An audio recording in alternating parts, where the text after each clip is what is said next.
ayat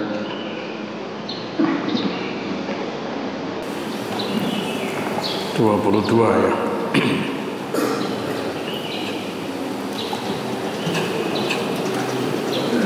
A'udzu billahi minasyaitonir rajim.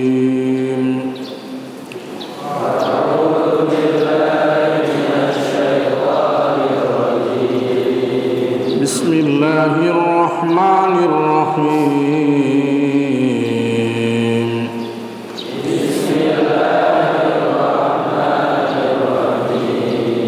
Fada'a rabbahu anna ha'ula'i qaumun mujrimun.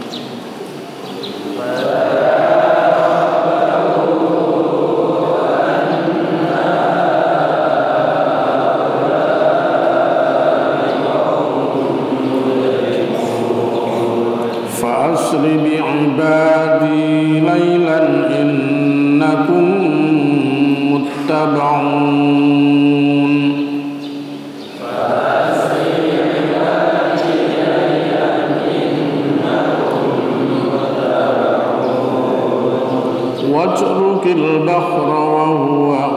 Watrukil bahra rahwan innahum jundum mukrahun.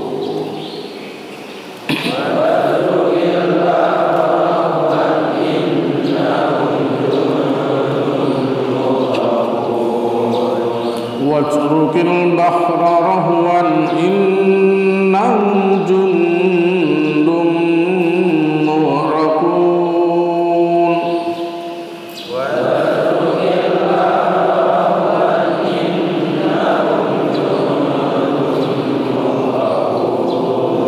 Kam taraku min jannatin wa uyun.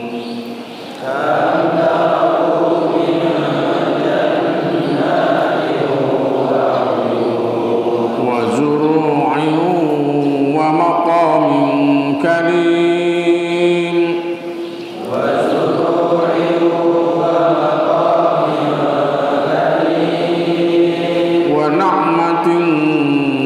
Kanu fiha fakihin.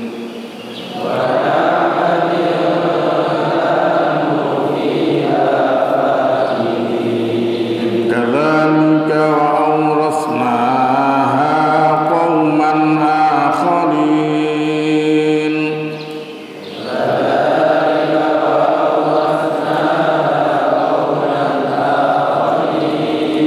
Fama bakat alaihim as-samaa'u wal ard.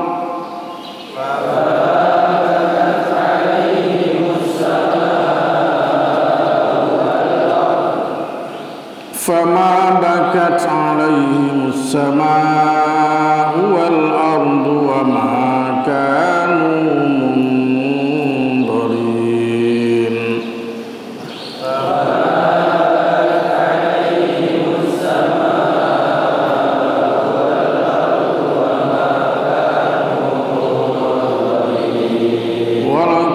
Najjayna bani Israila minal azabil muhin.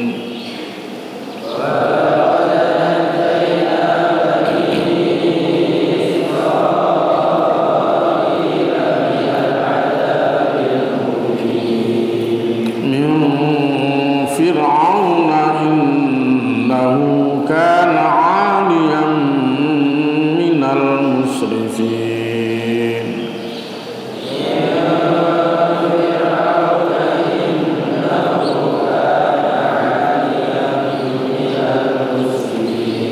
Innahu kana 'aliyan minal musrifin.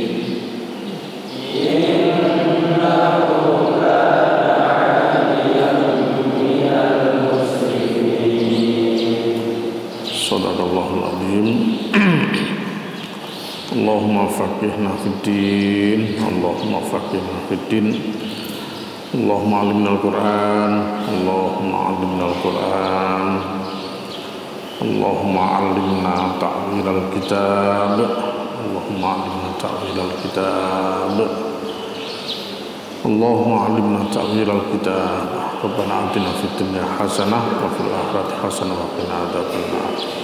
Walhamdulillahi rabbil alamin.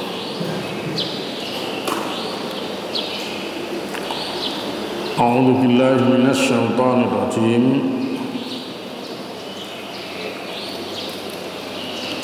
Fada'a mongko mbuh sapa Musa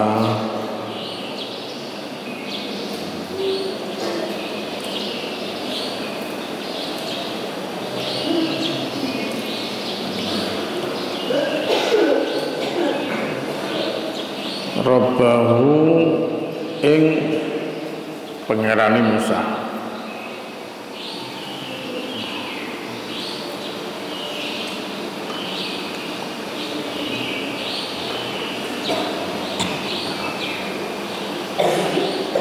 Anna haula'i satemene haula'i mengkono-mengkono akeh. Sesungguhnya mereka adalah kaum annaha ulai satemene mengkono akeh iku kaum mujrimuna wong kang padha dosa.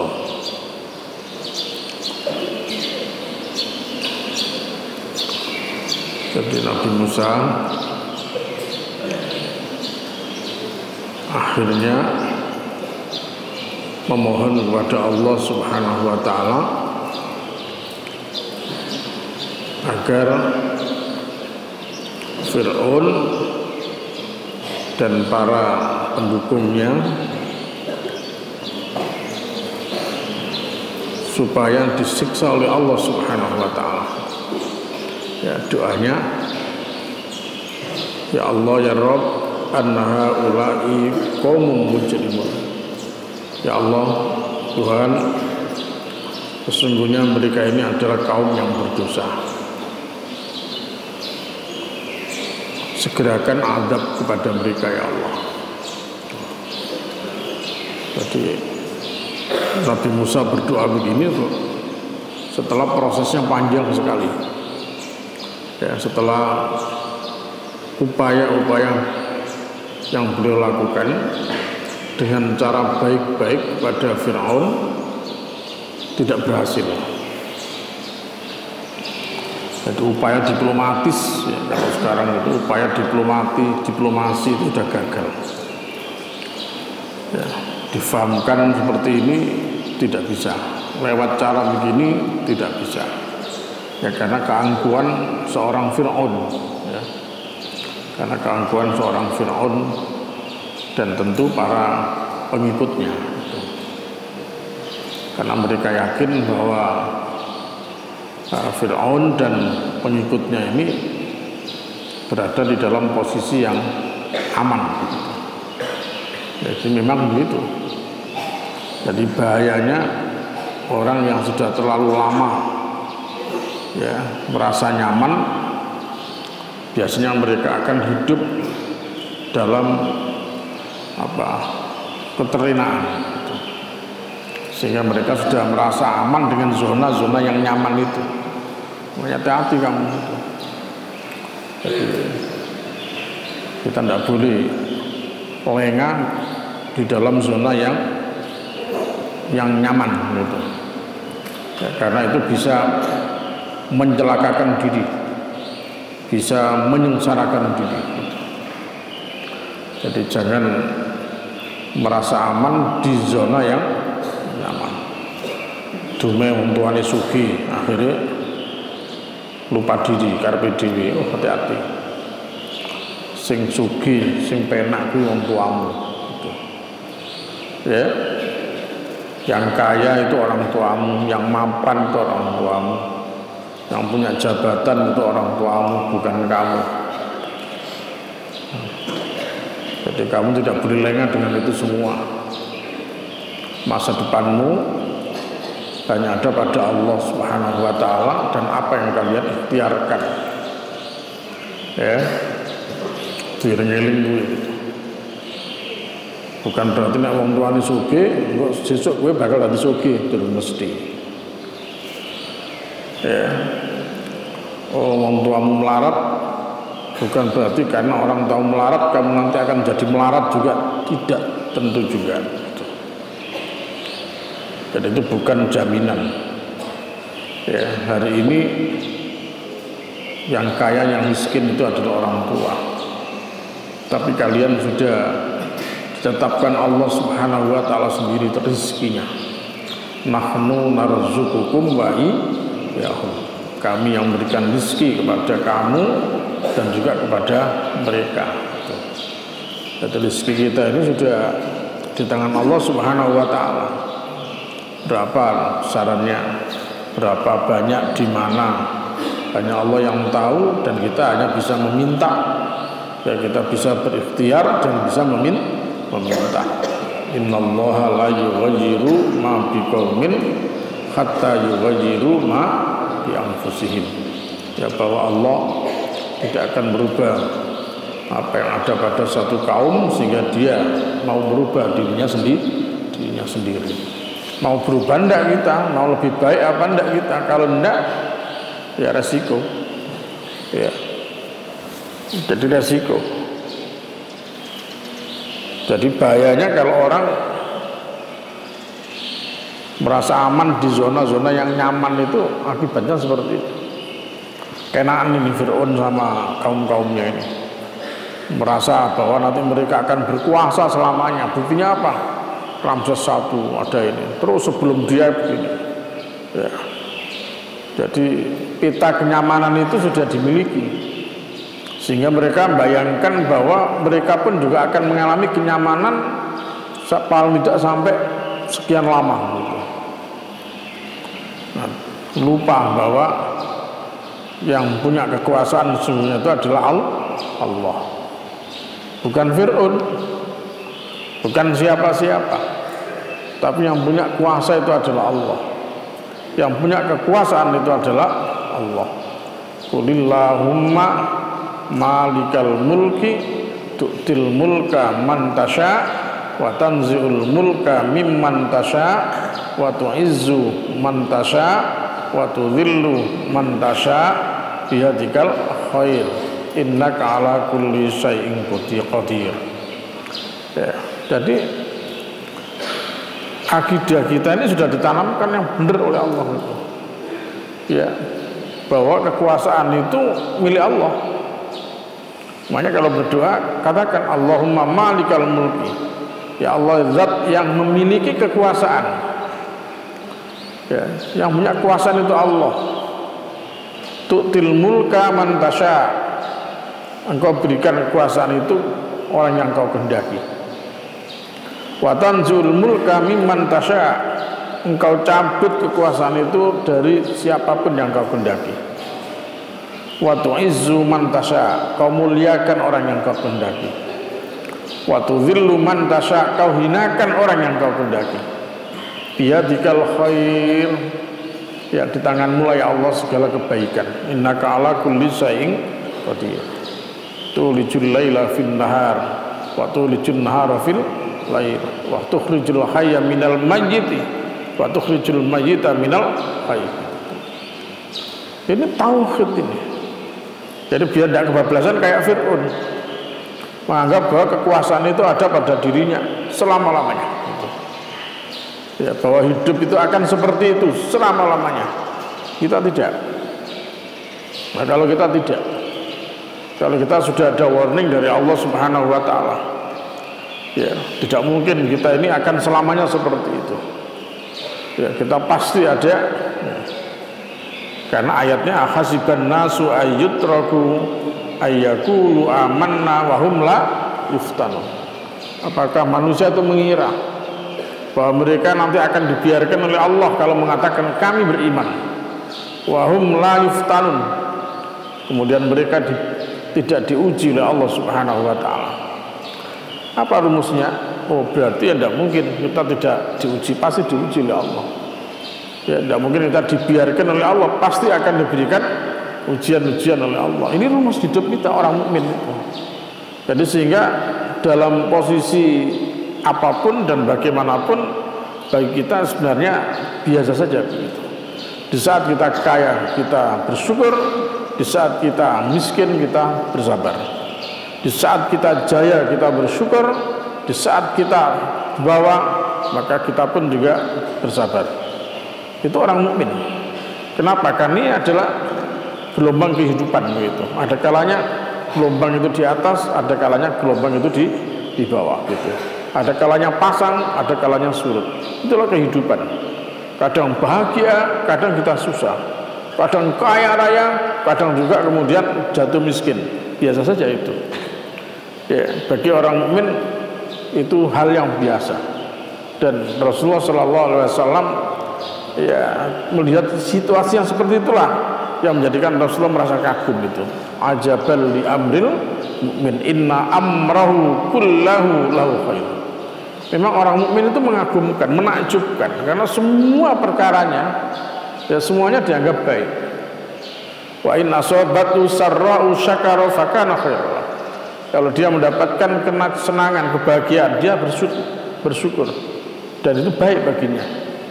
Wa in asabatu darra'u sabar. Kalau dia mendapatkan kemelaratan, kemiskinan, ya maka sabar, dia bersabar. Dan itu baik baginya gitu. Walaisa dzalika ya, dan tidak dimiliki yang demikian itu illa lil mu'min, kecuali hanya orang-orang yang beriman saja gitu. Kalau orang yang tidak iman tidak mungkin mereka bisa bersyukur ketika mereka diberikan kenikmatan oleh Allah. Rasanya tidak mudah untuk bersabar ketika mendapatkan ujian dari Allah Subhanahu wa taala. Nah, orang mukmin tidak gitu. Kenapa? Orang mukmin tidak selalu berada di dalam zona nyaman. Ya. Jadi siap dalam kondisi apapun. Ya, kita siap untuk menerima apa yang menjadi keputusan Allah Subhanahu wa taala. Ya. Karena itulah kehidupan. Kadang-kadang di atas, kadang-kadang di bawah. Ya, wa lanabluwannakum bisyai'im minal khaufi wal ju' wa naqsim minal amwali wal anfusi was samarat wa basyiris sabirin. Sabar ketika diuji macam-macam tadi itu. Ya. Adapun yang baik-baik ya, kita juga waspadai bahwa sesungguhnya harta kekayaan yang kita punya ya, dan apapun yang Allah berikan itu adalah merupakan ujian dan fitnah bagi kita semua. Kullu nafsin dha'iqatul maut wa nabluukum bisyarri wal khairi fitnah. Ya, surat Al-Anfal ayat 28 itu. Wa'lamu annama amwalukum wa auladukum fitnah. Jadi harta anak itu adalah fitnah, kalian ini adalah fitnah gitu. Jadi makanya hati-hati juga, jangan sampai kemudian karena Anda orang tua kalian terfitnah gitu, jangan sampai gitu. Jaga gitu. Ya, dijaga adabnya, akhlaknya, kelakuannya, ya, akidahnya, ibadahnya, dijaga semua.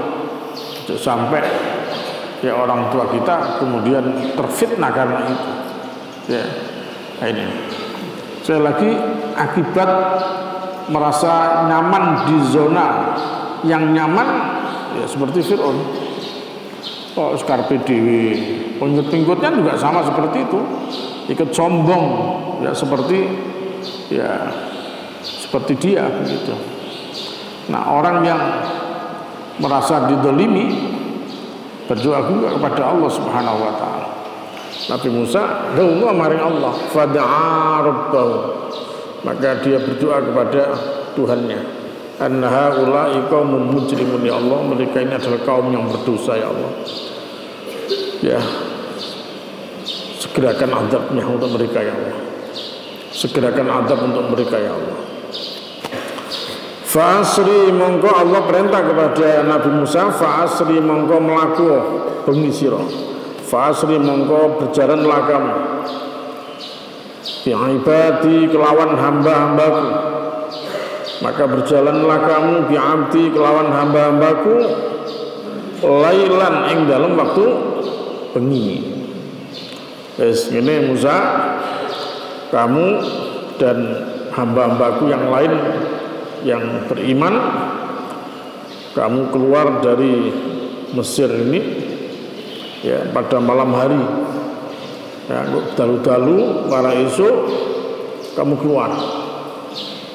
Ya, innakum satemene sira kabeh iku muttabauna dan buntuti sira kabeh. Innakum satemene sira kabeh iku muttabaun wong kang denut, wong kang dan ikuti, muttabaun diikuti. Artinya kamu akan diikuti, kemana saja akan diikuti gitu. Kalau kamu ke selatan nanti akan diikuti kamu, dikejar terus maksudnya begitu, ya. Diikuti, dikejar maksudnya ya.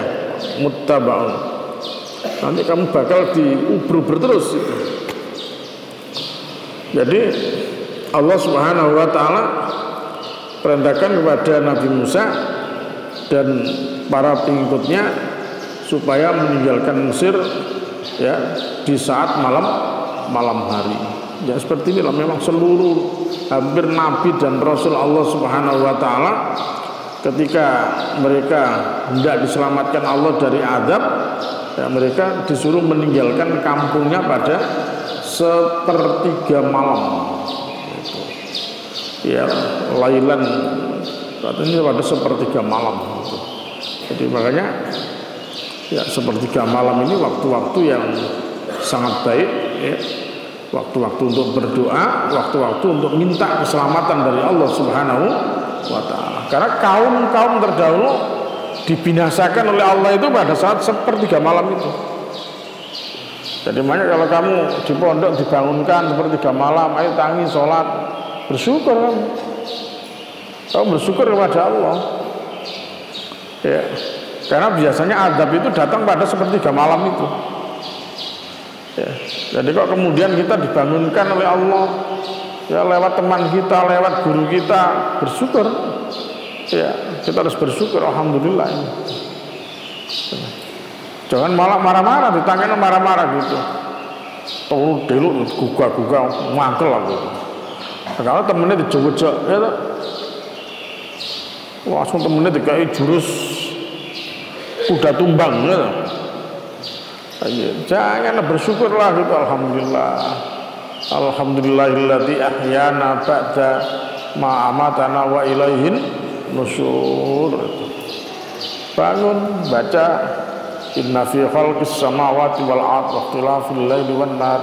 Seperti Rasulullah ketika bangun baca beliau 10 ayat terakhir Al Imran ya, kemudian beliau berwudu lalu sholat malam gitu. Gak digugah tangi ngalih turu. Digugah ngadeg ngalih nggon turu neh gitu. Wah, kuwi jenenge bocah. Bocah Pak pekok. Ya ta?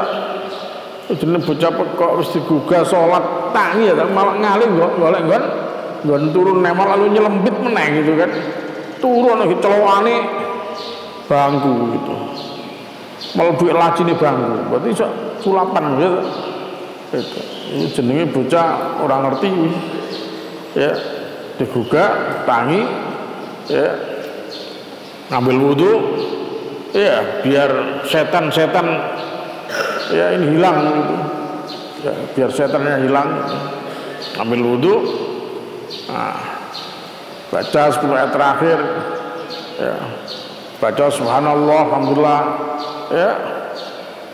Allahu akbar, la haula wala quwata illa billah. Banyaklah yang bisa kita amalkan pada saat sepertiga malam itu. Ini waktu-waktu yang sangat baik.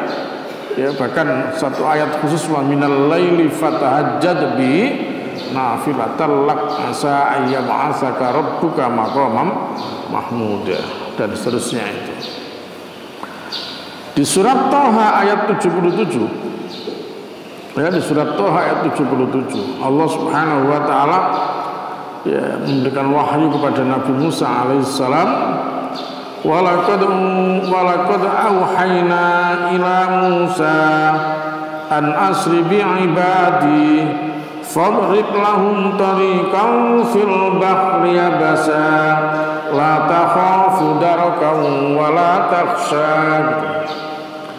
Walaqad auhayna ila Musa, dan sungguh telah aku wahyukan kepada Musa, an asri bi ibadi, agar kau berjalan di malam hari bersama-sama hambaku. Makanya Nabi Yakub itu gelarnya Nabi Israel. Nabi Israel. Karena penggaweannya gue dalu-dalu kloyang-kloyong muter-muter milih kaumnya, melihat kaumnya gitu.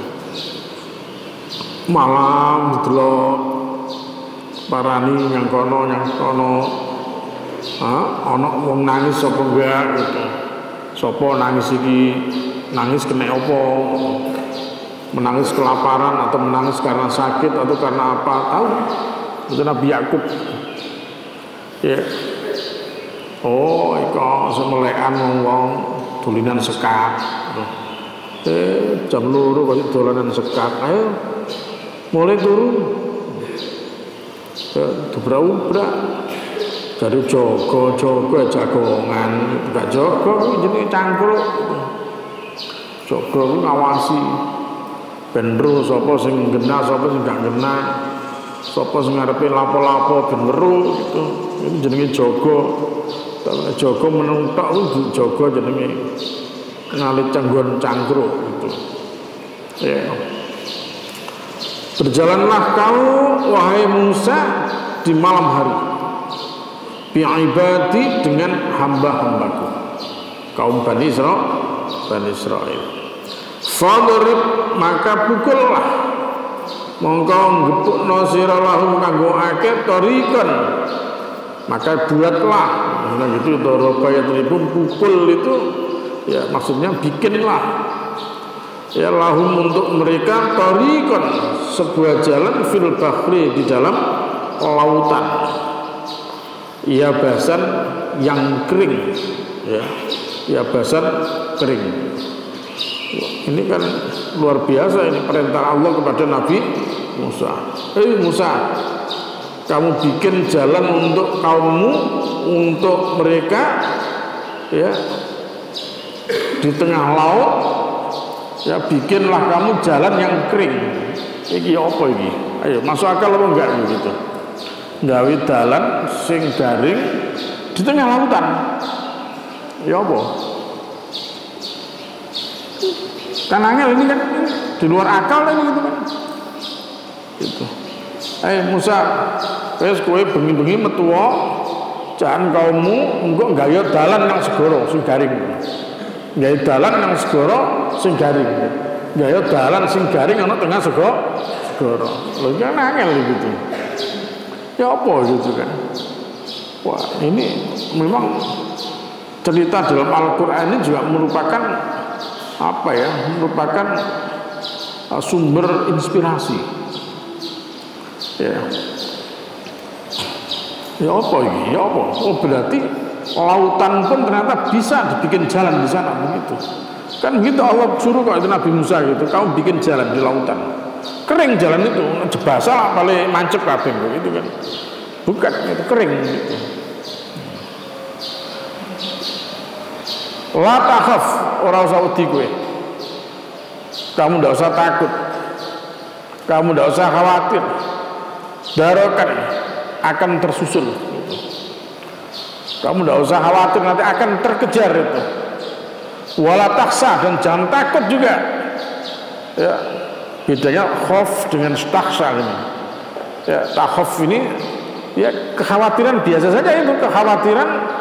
Wah nanti gimana kalau kekejar juga begitu, khawatir biasa itu.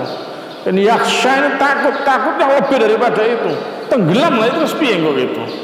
Ya tidak usah takut tenggelam kamu. Makanya khauf itu khawatir, yakhsha itu takut gitu. Kamu tidak usah khawatir nanti akan terkejar mereka. Wala taksa, dan jangan takut tenggelam kau begitu. Tapi yang jadi masalah tadi kan begini, terus piye caranya nggak dalane begitu. Nah, jadi situlah Allah Subhanahu wa taala mengajari kepada Nabi Musa. Wes, uncallah tongkatmu. Wah, uncallah tongkatnya.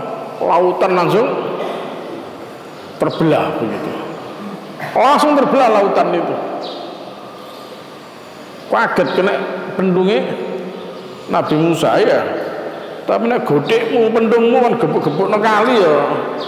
Gak salah apa-apa, paling ya ngentokno apa. Paling muncrat tok ya. Balik neh.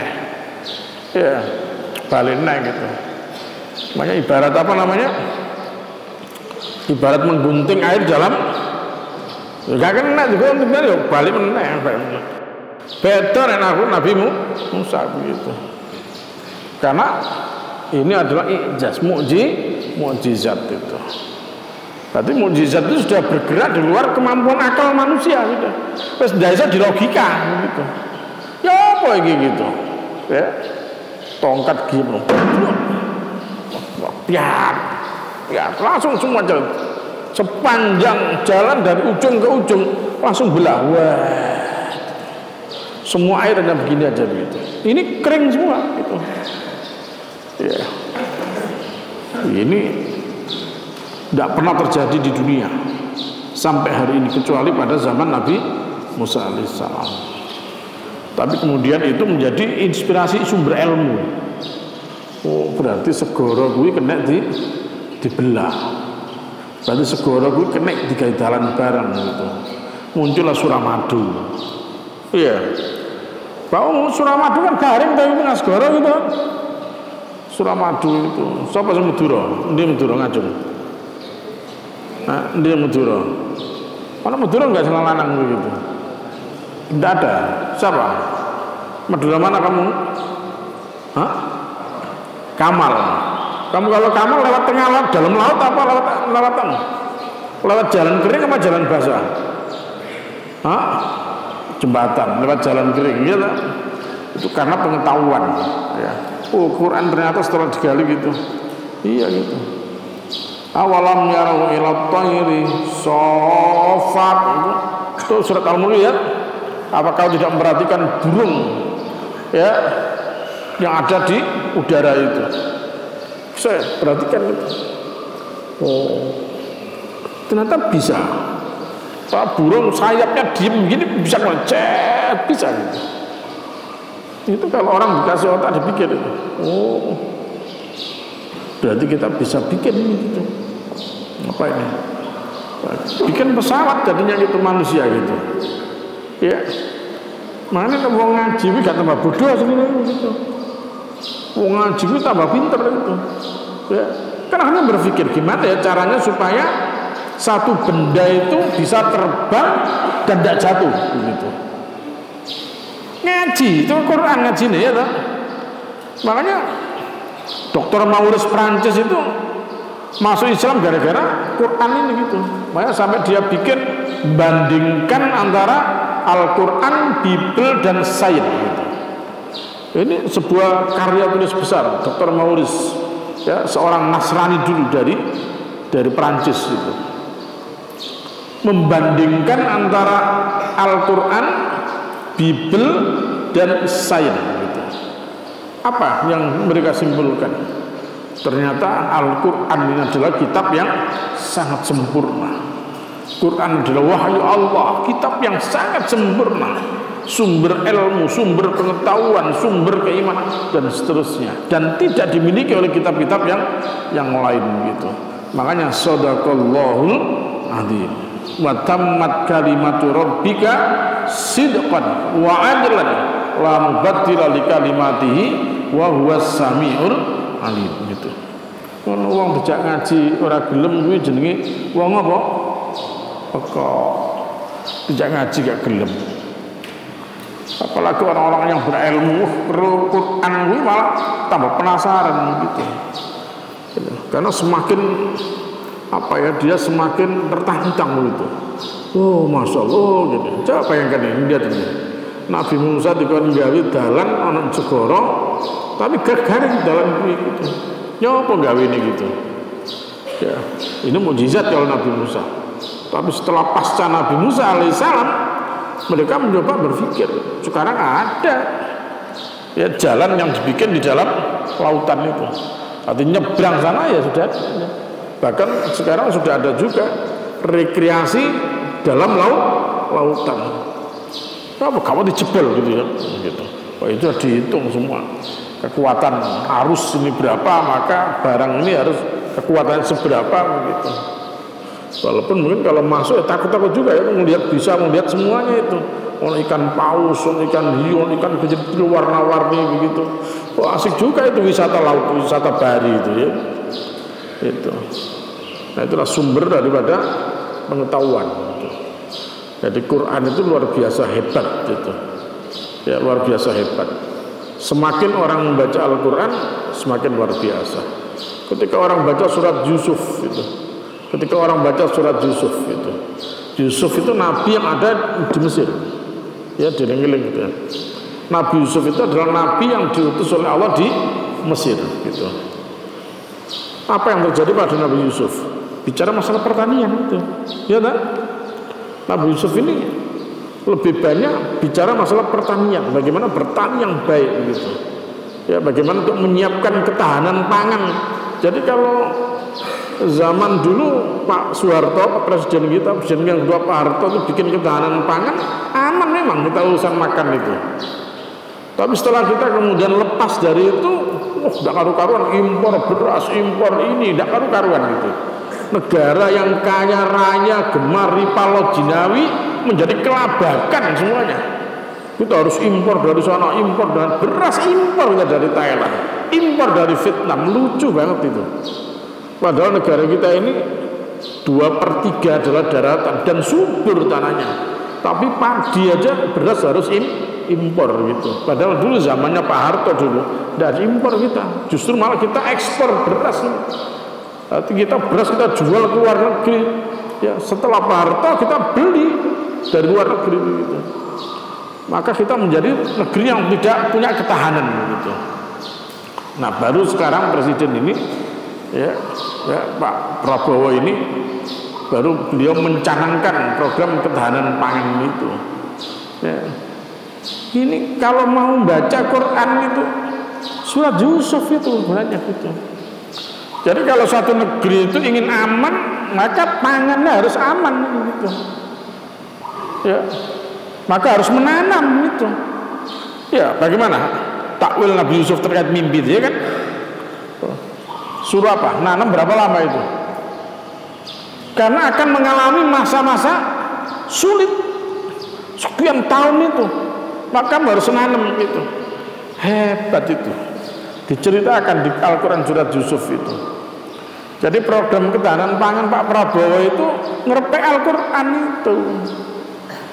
Ya, Quran bisa enek gitu. Jadi kalau satu negeri ingin aman, harus aman ini. Urusan-urusan pangan ini gitu. Kalau kita masih tergantung dengan luar negeri, berasnya, gulanya, sembarangnya gitu, kita kokot nanti. Kita bisa kokot itu. Di saat kemudian kita diembargo oleh negara lain, tidak boleh ekspor ke Indonesia beras, tidak boleh ekspor gula, tidak boleh ekspor gandum, dan tidak boleh ekspor kedelai di Indonesia. Tidak bisa apa-apa kita, habis kita begitu. Ya. Tapi karena kita mau menanam padi, menanam beras, menanam gandum, menanam jagung, menanam kedelai, masyarakat kita kembali mau menanam itu, maka yang terjadi apa gitu? Tidak peduli orang mau embargo kita gitu, tidak ada urusan. Stok beras banyak di kita, stok gabah banyak, stok ini gandum banyak, stok jagung banyak, stok kedelai banyak untuk sekian puluh tahun gitu, aman-aman saja begitu. Jadi yang menjadi tidak aman kalau kita selalu tergantung dengan luar negeri gitu. Nah ini padahal kita tanah kita kaya raya kita ini, minyak tanah ada, kelapa sawit banyak, ini banyak itu. Kalau kita mau luar negeri yang malah oleng kalau kita mau begitu. Oh, udah semua barang dalam negeri tidak boleh diekspor, tidak boleh dibawa keluar. Udah habis itu. Negeri-negeri yang tergantung dengan kita, minyaknya, macam-macamnya, habislah mereka begitu. Artinya apa? 2045 sangat memungkinkan kita akan menjadi negeri adidaya gitu. Ya, 2045 sangat tidak mustahil kalau kita akan menjadi negara besar dan negara yang akan ditakuti oleh dunia gitu. Karena kita punya potensi yang luar biasa. Apalagi 2045 adalah ya saat-saatnya Anda semua yang nanti akan menjadi pemimpin gitu. Ya kan? 2045, 20 tahun lagi. Kalian umur berapa? 36 tahun saat itu. Kamu umur berapa? Hah? 17. Ya, 17 tambah 20 tahun lagi gitu. 37. Usia-usia yang kalian sudah siap untuk menjadi para pemimpin gitu. Ya, maka saya yakin ya 2045 kalau kita mulai sekarang menyiapkan diri bersungguh-sungguh, tidak usah khawatir, negeri kita akan menjadi negeri yang adidaya, menjadi negeri yang kuat, negeri yang akan diperhitungkan oleh negara-negara di dunia. Syaratnya kita sekarang harus serius ngaji, ya kan?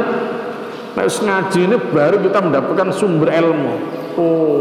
Oh gitu. Gak tahu ngaji ya pekok bundel putek ya tak? Nah, ngaji baru sok mikir kan. Masya Allah. Oh, kayak begini ternyata Al-Quran memberikan memberikan inspirasi kepada kita gitu. Memberikan ilham tentang sesuatu perkara kepada kita semua gitu. Ya, paham kan ya? Asik lu ngaji ya kan? Makanya kamu bayang kamu lulus dari sini terus gak ngaji, bisa bayang kira-kira gimana gersangnya hatimu kamu. Metu toko pondok ana umas gak tahu ngaji, sementara yang gini ben subuh ngaji, ben mari isya ndres, ben mari du asar ngaji. Mari lulus gak tahu ngaji, kira-kira betapa merasa gersangnya kira-kira begitu. Ya, biasanya ngaji kan gak ngaji, biasanya ana sing ngandani gak ana sing ngandani, biasanya ana sing ngumbreng-umbreng gak ana sing ngumbreng-umbreng, ya ta? Karena apa? Merdeka, alasan merdeka. Nek aran sing kelas 9 kuwi karena mencari suasana baru, ya ta? Mencari suasana baru alasannya begitu. Sing biasanya ngaji terus gak tahu ngaji, suasana baru begitu. Mari ngaji terus gak ngaji, apa rasanya begitu? Gersang dan kerdil kamu. Ya, jiwamu akan gersang dan kamu akan terjerumus di dalam ketidakbahagiaan gitu. Naudzubillahi min dzalik gitu. Wajruk lan ninggalno sira wahai Musa al-bahra ing segara. Lan ninggalno sira al-bahra ing segara rohwan ing kali terbelah. Rohwan ing kali terbelah gitu. Wis jarno Musa, biarkan laut itu tetap terbelah. Wis jarno, wis langsung liwat ae wis terus ora usah tolak-tolak wis. Begitu kamu keluar kan terbelah. Wah, itu dah. Wis kamu langsung lari terus, kamu jalan terus. Wis gak usah tolak-tolak kanan, gak usah tolak-tolak terus, lanjut terus begitu. Sudah biarkan. Innahum sak temene wong akeh Fir'aun lan bolo-bolone. Innahum sak temene wong akeh Fir'aun lan bolo-bolone iku jundun bolo tentara mughraquna kang den kermake.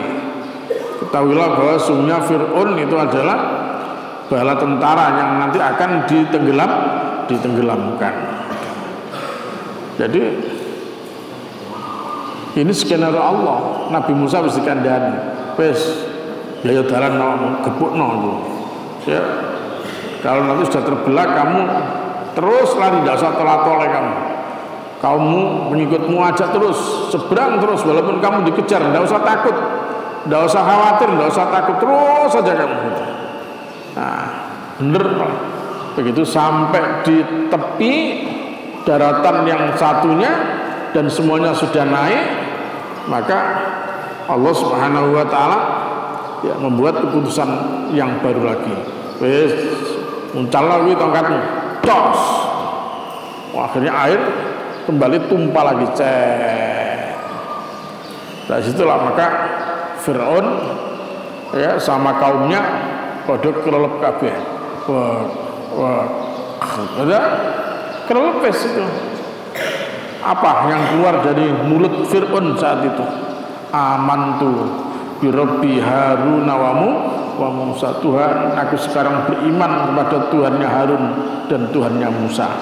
Terus arepe kok bongkok ya ta Fir'aun arepe bongkok baru ngomong iman gitu. Gimana?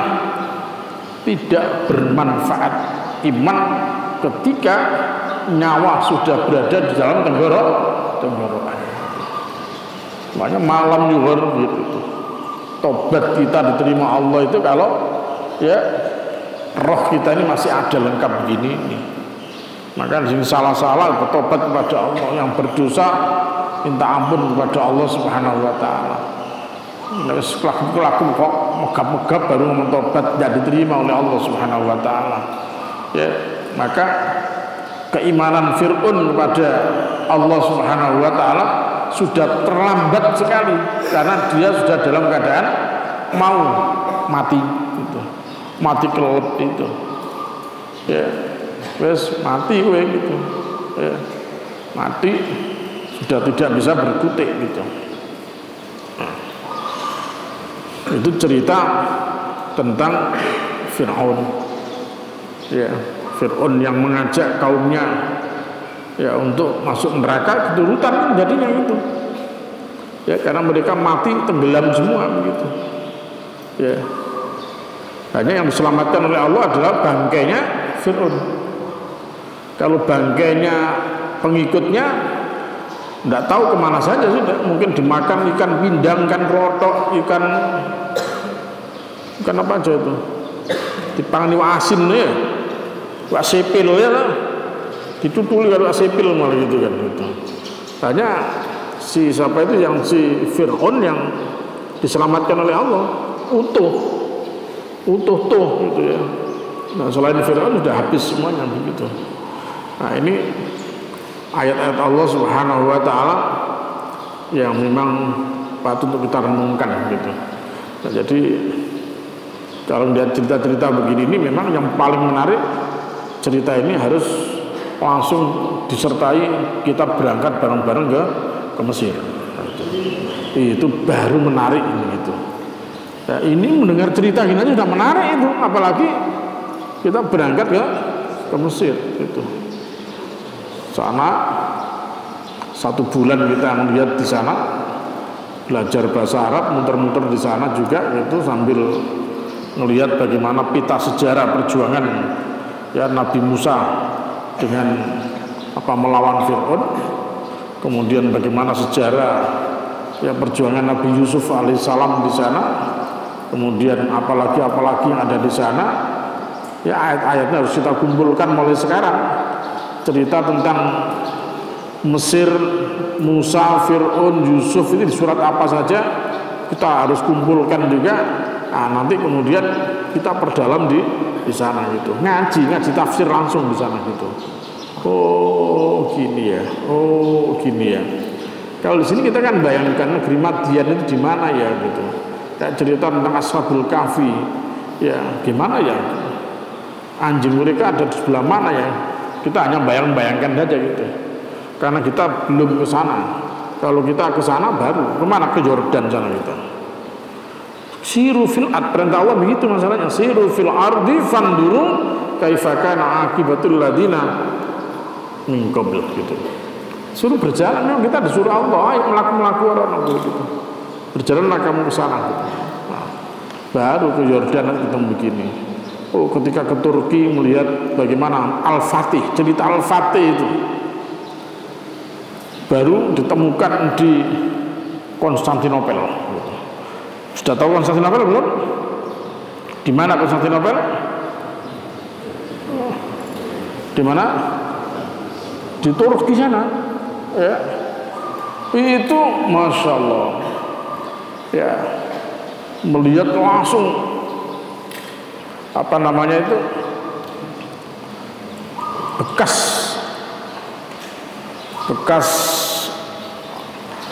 petilasan perjuangan Al-Fatih ya,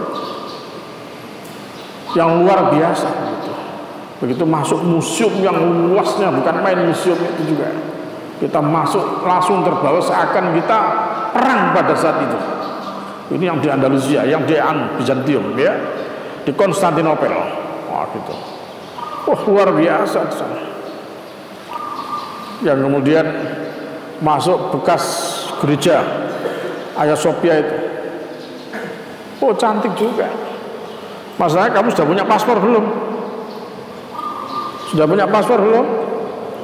Kalau belum punya paspor gimana caranya gitu? Caranya harus punya paspor dulu. Setelah punya paspor baru ke Turki. Ya, setelah punya paspor baru ke Mesir. Setelah punya paspor baru ke Yordan. Ini melihat ayat peta-peta sejarah Al-Quran ini gitu. Karena dawuhnya Allah likulli nabain mustaqarrun.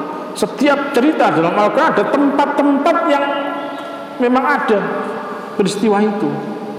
Jadi kita bisa ya. Saya masih belum lengkap ini di Mesir itu. Saya mesti harus datang berkali-kali lagi di sana untuk terus gitu.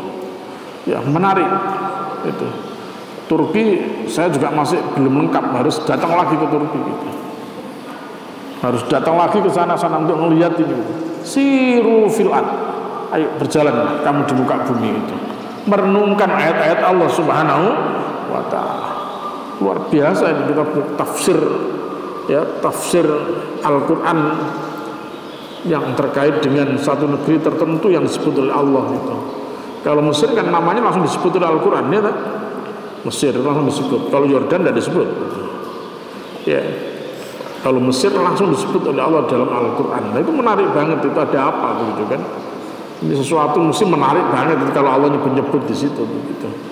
Ya, sama menariknya ketika Allah menyebut umur, hatta idza balagha asyuddahu wa balagha arba'ina sana. Ketika menyebut umur balik sampai 40 tahun. Kenapa Allah menyebut 40 tahun itu?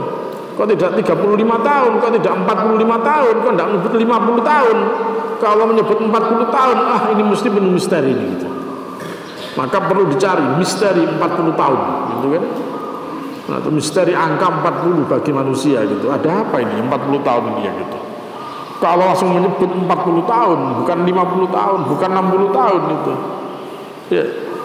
Umur manusia dari 0 tahun sampai akhir tahun itu yang disebut hanya 40 lan-lanan itu. Usia dewasa Allah tidak menyebut 15 tahun, tidak. Tidak menyebut 12 tahun. Tidak menyebut 20 tahun gitu.